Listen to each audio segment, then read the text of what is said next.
Halo sahabat Jendela Hazanah. Selamat datang kembali di channel ini, tempat di mana kisah-kisah nyata yang menggetarkan, misterius, dan penuh makna diungkap dari balik tirai waktu.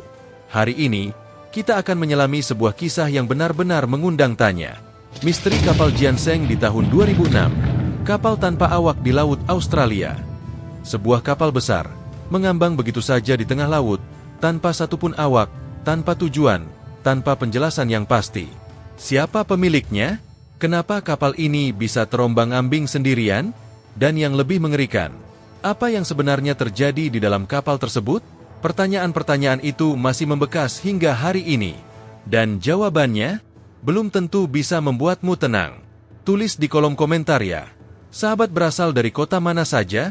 Jangan lupa untuk like, komen, subscribe, dan share video ini agar semakin banyak yang tahu tentang kisah-kisah luar biasa dari seluruh dunia. Siapkan dirimu, karena kita akan membuka satu tabir misteri yang belum terpecahkan hingga kini. Selamat menonton, dan bersiaplah untuk terkejut. Langit pagi di perairan Teluk Carpentaria, Queensland, perlahan berubah dari kelabu menjadi kebiruan. Laut tampak tenang, hanya ada riak-riak kecil yang mencerminkan sinar mentari. Bagi para petugas maritim Australia, pagi itu tak berbeda dari hari-hari sebelumnya, rutin, datar, dan kadang membosankan. Namun semua berubah ketika sinyal radio dari sebuah pesawat patroli laut memecah keheningan. Ada sebuah kapal besar, mengambang tanpa arah, tak menjawab panggilan, tak menunjukkan tanda-tanda kehidupan. Kapal itu ditemukan sekitar 180 km di sebelah barat kota Weipa, dekat dengan perairan terbuka Laut Arafuru. Ukurannya tidak main-main, sekitar 80 meter panjangnya. Badannya tampak tua dan kusam, catnya mengelupas, namun struktur utamanya masih utuh. Tidak ada asap dari cerobongnya. Tak terlihat bendera. Tak ada nama kapal yang jelas kecuali tulisan samar di buritan, Gianseng. Ketika petugas mendekat dengan kapal kecil, mereka memanggil lewat pengeras suara. Tak ada jawaban. Lalu mereka naik perlahan-lahan ke geladak. Di sanalah misteri itu dimulai. Geladak kapal kosong. Tidak ada orang. Tidak ada suara mesin. Yang terdengar hanya desiran angin dan suara langkah sepatu petugas di atas lantai logam yang berkarat. Mereka berjalan dari satu ruangan ke ruangan lain. Semuanya kosong. Tidak ada awak, tidak ada kapten, tidak ada tanda bahwa kapal ini sedang aktif berlayar. Namun yang lebih aneh lagi, mesin utama kapal ini mati. Dan bahan bakar utamanya kosong total. Seakan-akan kapal ini sudah lama ditinggalkan. Di dalam kapal, petugas menemukan beberapa karung beras dari Asia dan kotak-kotak bekas makanan. Ada juga botol air dan pakaian-pakaian lusuh yang berserakan, seolah ditinggalkan tergesa-gesa. Namun yang paling mengejutkan adalah kenyataan bahwa tak ada satupun dokumen resmi. Tak ada buku log, tak ada paspor awak, tak ada manifest kargo. Kapal itu seperti hantu, besar, nyata, tapi tidak ada identitas.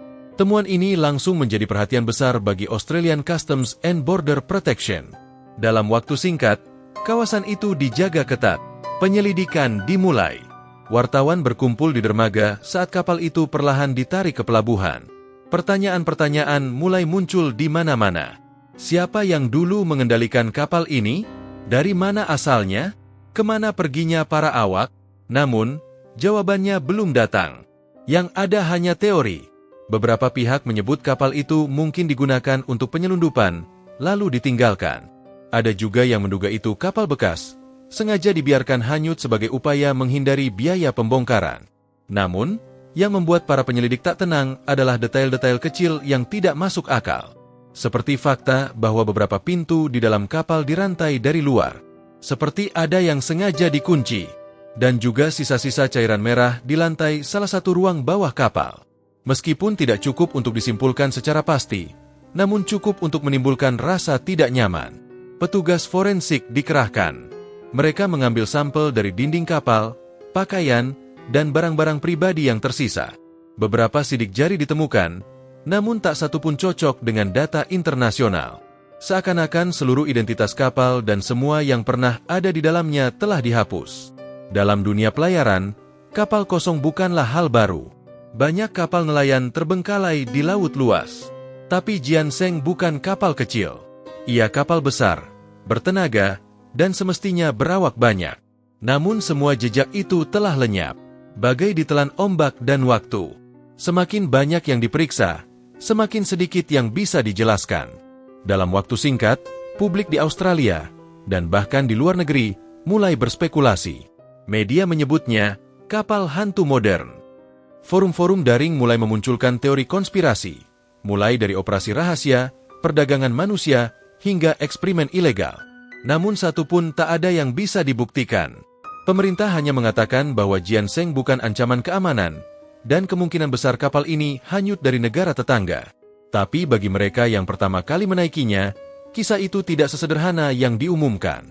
Salah satu petugas patroli yang ikut dalam penemuan itu, yang namanya dirahasiakan, mengatakan bahwa ada hal-hal aneh yang tidak pernah masuk laporan resmi.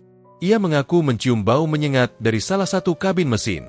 Bau yang membuatnya pusing seketika dan memaksanya mundur.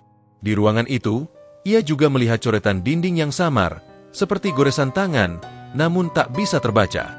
Seperti pesan yang sengaja dihapus. Namun saat ia kembali ke sana bersama tim, bau itu sudah hilang. Dan coretan itu tak ditemukan lagi. Chapter pertama dari misteri ini ditutup dengan penarikan kapal ke pelabuhan rahasia untuk investigasi lebih lanjut. Namun sampai hari itu, tak satupun orang tahu siapa yang terakhir berada di atas kapal ginseng. Tak ada tanda-tanda kerusakan berat, tak ada mayat, tak ada mayday call. Hanya kapal kosong, mengambang tanpa arah, seakan dikirim oleh lautan itu sendiri untuk menyampaikan sesuatu yang tak bisa diucapkan. Kapal ginseng akhirnya ditarik perlahan menuju pelabuhan tertutup di wilayah utara Queensland. Proses penarikannya sendiri memakan waktu lebih dari 2 hari karena ukurannya yang besar dan mesin utamanya tak lagi berfungsi. Di pelabuhan itu, kapal tidak hanya menjadi objek penyelidikan, tapi juga simbol dari misteri yang belum selesai. Petugas dari berbagai satuan datang silih berganti, kepolisian laut, bea cukai, ahli forensik, hingga intelijen perbatasan. Namun seiring waktu berlalu, satu hal menjadi jelas, tak ada satupun petunjuk kuat tentang asal kapal ini. Bahkan registrasi internasional kapal, yang biasanya tercatat dalam data pelayaran global, tidak mencantumkan nama ginseng sama sekali. Salah satu pemeriksaan awal difokuskan pada struktur kapal. Seorang ahli kelautan menyebut bahwa bentuk lambung dan model jendela kapal itu mirip dengan kapal-kapal tua buatan Asia Timur, khususnya dari wilayah Tiongkok atau Korea. Namun itu saja belum cukup. Tak ada nomor registrasi, tak ada dokumen pelayaran, bahkan sistem pelacak otomatis atau AIS, Automatic Identification System, kapal ini sudah mati entah sejak kapan. Sistem komunikasi juga rusak. Seolah-olah semua bentuk keterhubungan kapal ini dengan dunia luar sengaja dimatikan. Di dalam kapal, ruangan demi ruangan diperiksa ulang. Di salah satu lorong bawah, petugas menemukan ruang sempit yang dulunya mungkin difungsikan sebagai tempat awak tidur. Di dalamnya, ada tempat tidur tingkat dari besi tua, kasur tipis yang menghitam, dan dinding yang berlumut. Namun perhatian tertuju pada satu hal.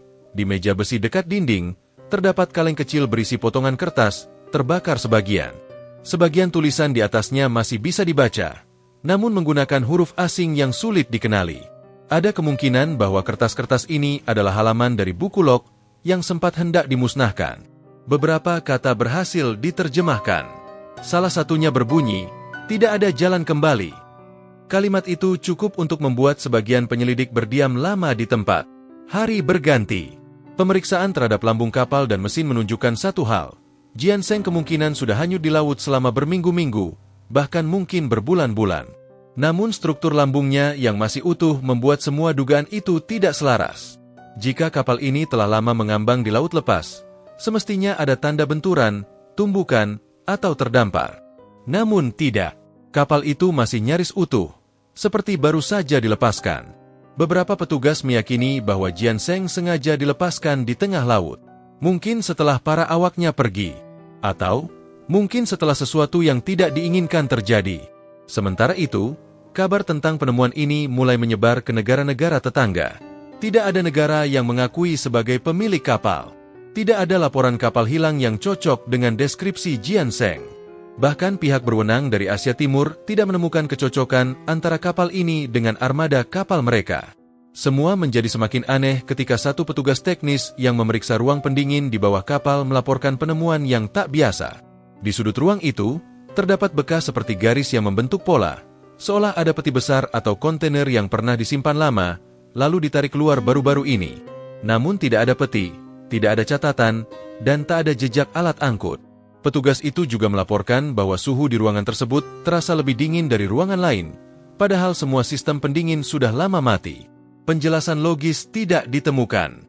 Maka, catatan itu hanya dicantumkan sebagai anomali ruang. Saat malam tiba, suasana di pelabuhan tempat Jian Seng bersandar menjadi lebih mencekam. Beberapa petugas penjaga melaporkan suara aneh dari dalam kapal. Seperti ketukan pelan dari dalam lambung. Seperti rantai yang tergesek perlahan. Tapi saat diperiksa, tak ada apa-apa. Apakah suara itu gema dari struktur logam kapal yang memuai karena suhu malam? Atau hanya imajinasi? Tidak ada yang bisa memastikan. 1 minggu berlalu. Pemerintah Australia akhirnya memutuskan untuk mengumumkan bahwa Jian Seng bukanlah ancaman. Mereka mengaitkan kapal itu dengan kemungkinan penyelundupan yang gagal, atau kapal tua yang sengaja ditinggalkan di laut. Namun mereka tidak menyebutkan detail tentang kertas terbakar, atau ruangan dingin yang aneh. Keputusan itu menuai reaksi beragam. Beberapa pihak merasa penyelidikan belum tuntas. Sebagian lagi menduga ada hal yang sengaja tidak diungkapkan. Tapi untuk publik, semuanya seolah ditutup rapat. Namun satu hal yang pasti, hingga hari itu, tak seorang pun tahu kemana para awak kapal itu pergi. Tidak ditemukan alat penyelamat, tidak ditemukan sekoci, tidak ada tanda-tanda pelarian. Dan yang lebih membingungkan, tidak ada tanda kerusakan yang mengharuskan mereka meninggalkan kapal. Seorang awak investigasi senior berkata dalam wawancara tertutup, biasanya kalau awak kapal meninggalkan kapal karena bahaya, mereka meninggalkan jejak. Pintu terbuka, sekoci hilang, pelampung darurat digunakan. Tapi di Jian Seng, tidak ada itu semua. Seperti mereka, lenyap begitu saja. Kapal itu kosong, tapi jejaknya masih membekas. Waktu berlalu, Jian Seng tetap berada di pelabuhan tertutup, dijaga ketat namun sepi dari perhatian publik. Kapal besar itu seperti luka menganga di tengah kesunyian Laut Utara, terlalu mencurigakan untuk dibiarkan, tapi terlalu sunyi untuk diberi suara. Pada suatu sore yang berawan, 2 teknisi dari lembaga kelautan diberi izin untuk memasuki ruang mesin utama. Bukan untuk penyelidikan forensik, tapi untuk memahami struktur teknis kapal dan apakah ia pernah dimodifikasi secara ilegal.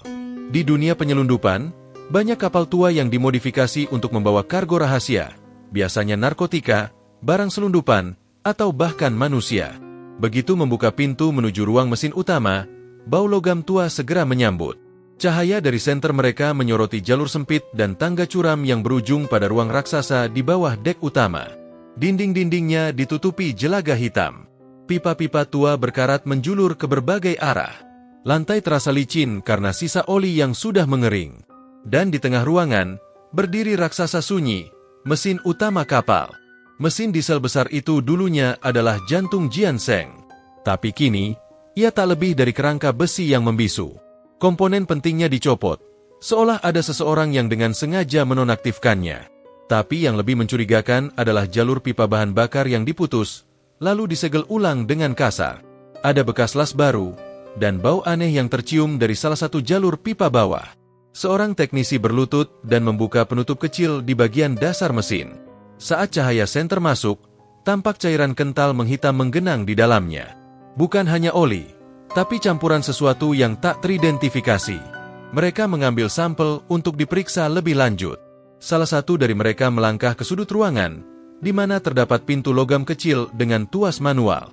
Awalnya dikira itu hanya ruang penyimpanan, tapi ternyata ruangan sempit itu lebih dari sekadar tempat menyimpan alat. Di dalamnya, terdapat semacam bangku besi kecil, dan dinding yang penuh dengan goresan-goresan samar. Bukan coretan acak, tapi pola. Seperti angka, seperti hitungan hari. Jumlah goresannya mencapai 23. 23 garis pendek, beberapa di antaranya disilang. Seolah ada seseorang yang menghitung waktu, hari demi hari. Tapi siapa? Ruangan itu terlalu sempit untuk dijadikan tempat tidur. Tak ada ventilasi. Dan yang lebih aneh, di bagian belakang ruangan, terdapat lubang kecil yang langsung mengarah ke dinding lambung kapal. Di sana, seseorang telah mencungkil lapisan logam dalam diameter sekitar 10 cm. Hanya sebagian. Tidak tembus. Apakah seseorang pernah dikurung di sana? Tidak ada catatan, tidak ada tanda. Tapi suasana ruang itu menimbulkan perasaan ganjil. Salah satu teknisi mengaku merasa mual begitu masuk ruangan itu, padahal tidak ada bau mencolok. Sensasinya lebih seperti tekanan. Seperti ruangan itu menyimpan amarah yang tidak bisa diungkapkan. Hasil pemeriksaan cairan dari ruang mesin juga tidak banyak membantu. Laboratorium hanya menyebut bahwa cairan itu adalah campuran antara oli mesin, sisa solar, dan unsur biologis yang tidak bisa dipastikan jenisnya. Tidak cukup kuat untuk dijadikan bukti, tapi cukup untuk menambah daftar pertanyaan yang belum terjawab. Beberapa hari kemudian, dalam rapat tertutup antara otoritas pelabuhan dan aparat investigasi, muncul ide untuk memeriksa sejarah sinyal radar di sekitar wilayah tempat kapal ditemukan.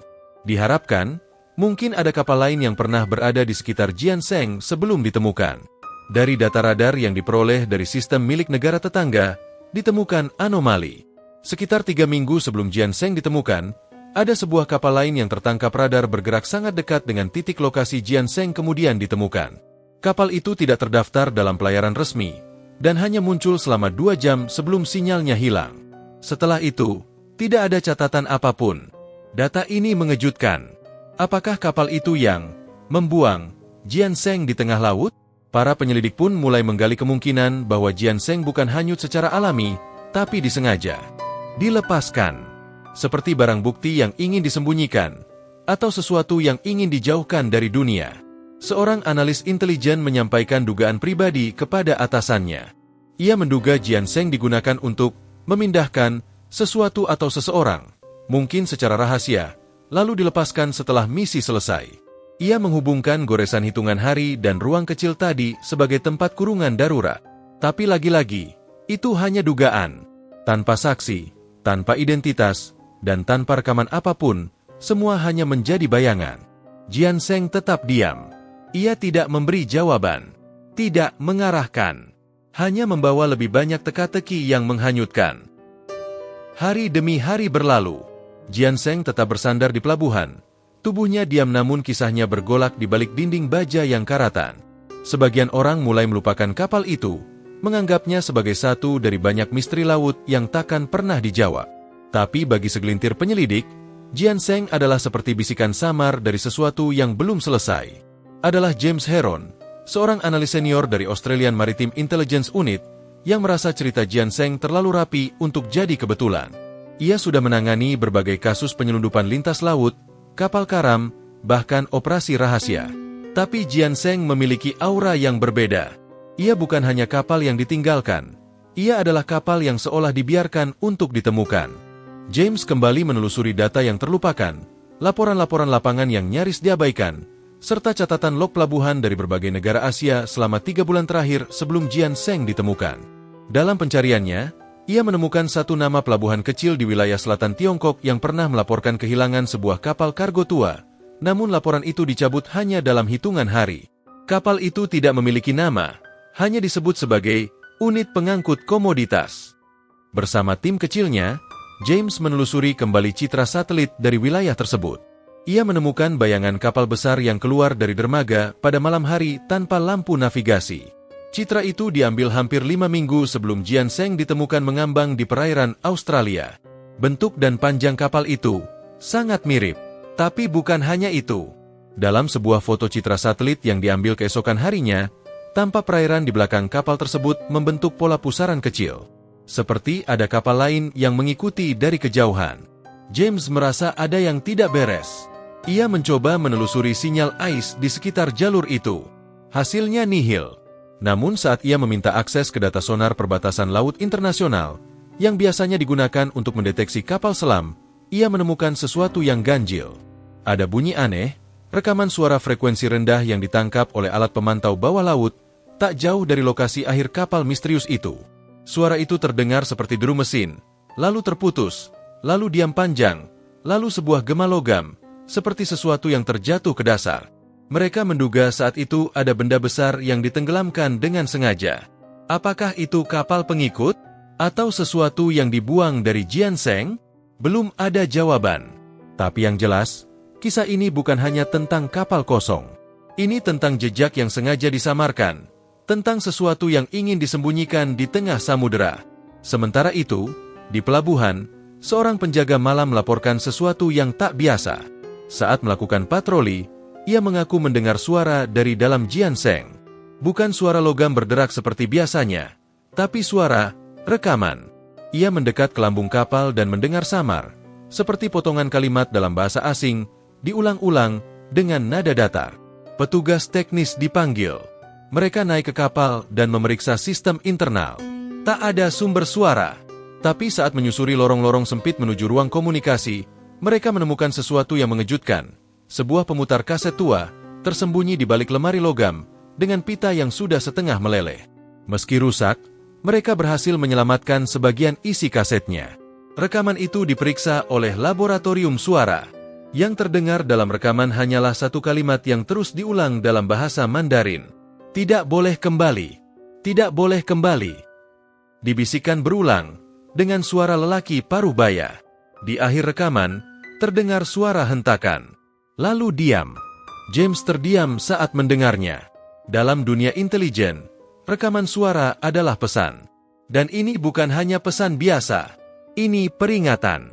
Atau mungkin, penyesalan terakhir. Namun yang paling menegangkan terjadi 2 hari setelah rekaman itu ditemukan. Petugas forensik menemukan bekas tekanan pada dinding ruang bahan makanan kapal.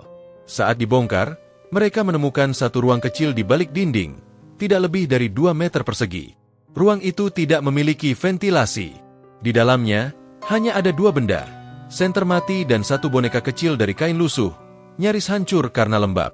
Apakah ada seseorang, atau sesuatu, yang pernah disembunyikan di sana? Pemerintah Australia segera menghentikan seluruh penyelidikan aktif. Mereka mengumumkan bahwa kapal akan segera ditarik untuk dibongkar, dengan alasan keamanan dan usia struktur yang memburuk. Ginseng, yang selama ini diam, akan dihapus dari muka bumi. Tapi bagi James, dan mereka yang tahu lebih dalam, kapal itu tak akan pernah benar-benar hilang. Kapal itu telah meninggalkan jejak. Jejak yang tak bisa dihapus oleh karat, ombak, atau waktu. Hari itu datang tanpa seremoni, tanpa siaran berita, tanpa pernyataan resmi yang lengkap. Ginseng, kapal hantu yang telah menjadi pusat misteri selama berminggu-minggu, akhirnya ditarik keluar dari pelabuhan menuju perairan dalam. Pemerintah memutuskan untuk membongkar dan menenggelamkannya sebagai benda berbahaya tak dikenal. Keputusan itu datang mendadak, tanpa penjelasan teknis mendetail, seolah ingin mengubur bukan hanya besi tua, tapi seluruh kisah yang mengitarinya. James Heron, yang selama ini terlibat diam-diam dalam investigasi, berdiri di atas kapal pengawas milik lembaganya. Ia menyaksikan dari kejauhan saat Ginseng ditarik perlahan ke arah tengah laut. Di sekelilingnya, hanya beberapa kapal teknis dan tim demolisi laut yang diizinkan hadir. Tak ada wartawan, tak ada keramaian. Kapal itu dikirim ke akhir hidupnya dalam kesunyian yang menyesakan. Angin bertiup kencang hari itu. Awan hitam menggulung rendah di atas cakrawala. Seakan lautan pun tahu bahwa yang akan tenggelam bukan sekadar bangkai kapal. Saat kapal itu tiba di lokasi yang ditentukan, tim demolisi mulai bekerja. Mereka menyiapkan muatan peledak kendali terbatas, ditanam di titik-titik lemah struktur bawah kapal. Namun sebelum tindakan terakhir dilakukan, salah satu teknisi menyampaikan laporan terakhir yang tak sempat dipublikasikan. Ia menemukan bahwa ada bagian struktur bawah Ginseng yang bukan hanya berkarat, tapi pernah diperkuat ulang, seperti disiapkan untuk membawa beban berat secara tersembunyi. Struktur itu menyatu dengan badan kapal secara aneh, bukan seperti hasil pabrik, tapi hasil modifikasi. Ini memperkuat dugaan bahwa kapal ini sempat digunakan untuk mengangkut sesuatu yang tidak ingin diketahui dunia luar. Namun saat kapal mulai miring perlahan akibat ledakan terarah, tidak ada yang bisa dilakukan. Semua hanya bisa menyaksikan. Dengan suara pelan namun dalam, lambung kapal itu mulai pecah, dan dalam waktu yang tampak lambat, tubuh raksasa itu mulai tenggelam. Air laut masuk melalui celah-celah di lambung, menciptakan pusaran kuat yang menarik semuanya ke dasar. Satu demi satu, bagian kapal menghilang di bawah permukaan. Dan saat akhirnya gelombang menutup bagian terakhir dari Ginseng, laut kembali tenang. Namun bagi James, dan segelintir orang yang mengikutinya sejak awal, rasa tenang itu palsu. Sesuatu telah dibenamkan. Bukan hanya kapal, tapi kebenaran yang tak pernah benar-benar terungkap. Beberapa minggu setelah penenggelaman, James secara pribadi mencoba menghubungi rekan-rekan di negara-negara Asia. Ia tidak bisa melepaskan perasaan bahwa Jian Seng berasal dari tempat yang lebih dalam, bukan hanya secara fisik, tapi juga politis dan moral. Ia mengirimkan cuplikan rekaman suara, foto-foto coretan di dinding, dan data sonar kepada kontak terpercaya. Hanya satu yang menjawab, seorang pensiunan pejabat keamanan pelabuhan di wilayah selatan Tiongkok. Pria itu, dalam pesannya, menulis singkat, kapal itu tidak pernah terdaftar. Tapi saya ingat malam ketika satu kapal tua berangkat tanpa nama, tanpa lampu, dan tanpa rute. Mereka bilang itu bukan kapal resmi. Tapi saya tahu, mereka tidak pernah kembali. James menatap layar itu lama. Hening, tidak ada cara untuk memverifikasi. Tidak ada bukti kuat. Tapi dalam dunia rahasia, kadang satu kalimat cukup untuk menjelaskan seluruh bayangan. Akhirnya, kasus Jian Seng secara resmi ditutup. Tidak ditemukan kejahatan terverifikasi. Tidak ada klaim kepemilikan. Tidak ada tanggung jawab. Dan tidak ada nama korban. Hanya sebuah kapal kosong, terdampar, diam, dan hilang kembali ke dasar laut. Tapi ingatan tentang Jian Seng tetap hidup dalam ingatan mereka yang pernah menyentuh relingnya, menyusuri lorongnya, mencium aroma karat dan minyak tua di dalam perutnya. Kapal itu tidak sekadar kehilangan arah. Ia adalah pesan dari laut. Pesan tentang betapa sedikitnya yang kita tahu, tentang apa yang benar-benar terjadi di balik cakrawala. Dan di antara ombak yang bergulung setiap hari, di tengah samudera luas yang tak pernah tidur, nama Jian Seng tetap mengendap. Bukan di dokumen resmi, tapi di bisikan mereka yang pernah menatapnya dari dekat, dan tak pernah bisa melupakannya. Sejak Jian Seng ditenggelamkan, dunia pelayaran di wilayah utara Australia berubah secara perlahan namun pasti. Pemerintah mulai memperketat pengawasan kapal asing, terutama kapal-kapal besar yang melintasi perairan tanpa identitas jelas. Titik-titik pemantauan ditambah, dan sinyal radar diperluas hingga wilayah-wilayah yang sebelumnya jarang tersentuh. Semua itu dilakukan bukan karena ancaman nyata, tapi karena kekosongan yang ditinggalkan oleh Jian Seng, sebuah kapal tanpa awak, tapi penuh pertanyaan. Laporan tentang kapal terlantar di lautan lepas kini ditindaklanjuti lebih cepat. Otoritas kelautan diberi wewenang lebih luas untuk menahan dan memeriksa kapal yang mencurigakan. Bahkan, peraturan baru tentang registrasi kapal mulai diterapkan secara ketat di negara-negara tetangga. Semua kapal yang berlayar melewati perairan internasional wajib mengaktifkan sistem identifikasi otomatis. Tujuannya sederhana, agar tak ada lagi kapal yang hilang identitas dan melayang tanpa arah. Namun meski langkah hukum diperketat, misteri Jian Seng tetap tak terjawab. Tak ada keluarga yang mencari, tak ada negara yang mengaku, tak ada tuntutan. Dan itu mungkin yang paling mengganggu dari semuanya, bahwa sesuatu bisa menghilang begitu saja dari dunia ini, tanpa perlawanan, tanpa pertanyaan, tanpa jejak resmi. Kisah ini meninggalkan pelajaran penting bagi kita semua, bahwa lautan, seindah dan seluas apapun, menyimpan rahasia yang tak bisa kita kendalikan. Bahwa tidak semua yang terlihat kosong benar-benar tak berarti. Jian Seng, dengan tubuh tuanya dan sunyi panjangnya, telah mengingatkan kita akan pentingnya kejelasan, keterbukaan, dan nilai dari satu nyawa, meski tak kita ketahui siapa. Ia mengajarkan bahwa dalam dunia yang terus bergerak ini, masih ada tempat-tempat yang menjadi ruang bisu bagi hal-hal yang tak ingin diungkapkan. Ia bukan hanya kapal. Ia adalah simbol tentang pelarian, tentang pelupaan, tentang luka yang dikunci dalam lambung besi. Dan sekarang, kapal itu telah tenggelam. Namun kisahnya tetap berlayar, dari mulut ke mulut, dari catatan ke layar, dari waktu ke waktu. Terima kasih telah mengikuti kisah ini sampai akhir. Jika sahabat Jendela Khazanah merasa cerita ini membuka mata dan menggugah hati, jangan lupa untuk like, komen, dan share video ini agar semakin banyak orang yang tahu bahwa dunia ini menyimpan kisah-kisah nyata yang lebih menegangkan dari fiksi. Sampai jumpa di kisah berikutnya. Semoga sahabat semua selalu dilindungi dan diberi cahaya dalam setiap langkah. Wassalamualaikum warahmatullahi wabarakatuh.